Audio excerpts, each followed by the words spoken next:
په دغه مرکز کې ورته منفجره مواد ځای په ځای سول او بالاخره یې کوارډینیټس له هوا سره شریک سول او بالاخره ټول پرې باندې ووژل سول. او داسې تر دې تر شا اصلي مسله څه شی ده؟ امکان لري یو هدف دا وي چې د ستونزه د دې ستونزې لپاره دغسې یو غټه قرباني په کار واخلي چې دا مسله جدیت ته ولاړه شي او د دغې مسلې جدي کولو لپاره دا لوبه وسوله. بل هدف ښایي دا ولو چې له معتادینو یو ځایي ځان خلاص کړي، ځکه دا خو دوی راټول کړي وو، لیکن د دوی دوامداره معالجه او ساتلې چې د ډېر زیات مصارف درلودل امکان لري دا مسله به وه. بل هر څه دلیل کله چې انسان په خدا کې غرق سي بیا هغې نه څو شیان کډه کوي: عقل، شعور، انسانیت، منطق، دلیل، ټول شیان دي سي. قرار به لوستی سړی قرار به په خبره پوهي، قرار به دې وطن لپاره مبارزه کړي، خو فکر کوم چې دا خبرې سړی اوري نو هغه مبارزه هم د پیسو لپاره وه، د شخصي مفاداتو لپاره وه. ولې وه؟ یعنې تاسو دا منطق وګورئ، دا دلیل د ده ښاغلي وګورئ چې دی دومره بې منطقه غږېدلی دی چې یو بې سواده سړی، یو نالوستی سړی دغه ډول په احمقانه نه غږېږي لکه دی چې غږېدلی ده. یعنی هغه خبرې چې جان اچکزی کوي، هغه خبرې چې حسن خان کوي، هغه خبرې چې جیو نیوز کوي، هغه خبرې چې د پاکستان پوځي رژیم هغه اجنټان یې کوي، کټ مټ دی لګیا ده.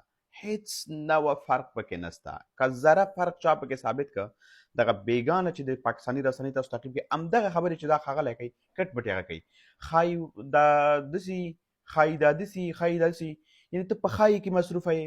یعنې ته اوسه پورې حتی خپل هم شکي په دې خبرو دی، مګر راځي د خلکو مغزونو کې پیچکاري کوي، خلکو ته غلط تبلیغات کوي. دا کوم انسانیت ده؟ تنه د افغانیت لاړه چېرته؟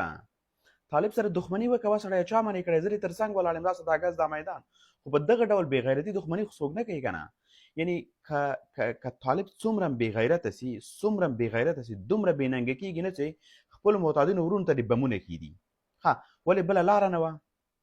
که دوی نه دا ستا خبره چې ښایي دوی نه ځان خلاصول ځکه مصارف یې نسو پوره کولی، یو بې منطقه دلیل چې تی وایي که نه، ولې بله لاره نه وه؟ زهرې ورکول، نورې 200 لارې به یې کولې، دی نسو کولی. ټول کابل د بمباریانو ولړزاو، ته وایې چې نه منفجره مواد و، تیارې وې په اسمان کې بمباریانې وکړلې، خلکو ولیدل، خلکو ویډیوګانې کړي دي، مستندې ویډیوګانې چې دي، او ته وایې چې نه دوی خو طالبانو نسو کولی چې دوی ته دعوي وکړي، بمونه یې ورته کېښودل او منفجر یې کړل او دی په پاکستان راواړول. یعنې دونه بې منطقه غږېدل د افسوس ځای ده. په خدای قرار صاحب، تا نه دغه ډول تمه د چا نه تمه نسته د چا. هوښیار سړی یې، لږ دغه خپل حواس کنټرول کې که، لږ له دې عقدې نه راووځه، طالب سره دښمني وکړه، ښه سختی وکړه، خو په دومره بزدلانه ډول باندې دښمني والا که خوند وکړي لکه دا تاسې نن سبا لګیا یي. نه پوهېږم چې کومې خوا نه پیچکاري سوی یې، دا پیچکاري څوک کوي درته؟ دا خو دومره بې منطقه سړی نه وي، دومره بې دلیله سړی نه وي، دومره ضعیفه سړی نه وي لکه دا اوس چې ته څه وایې.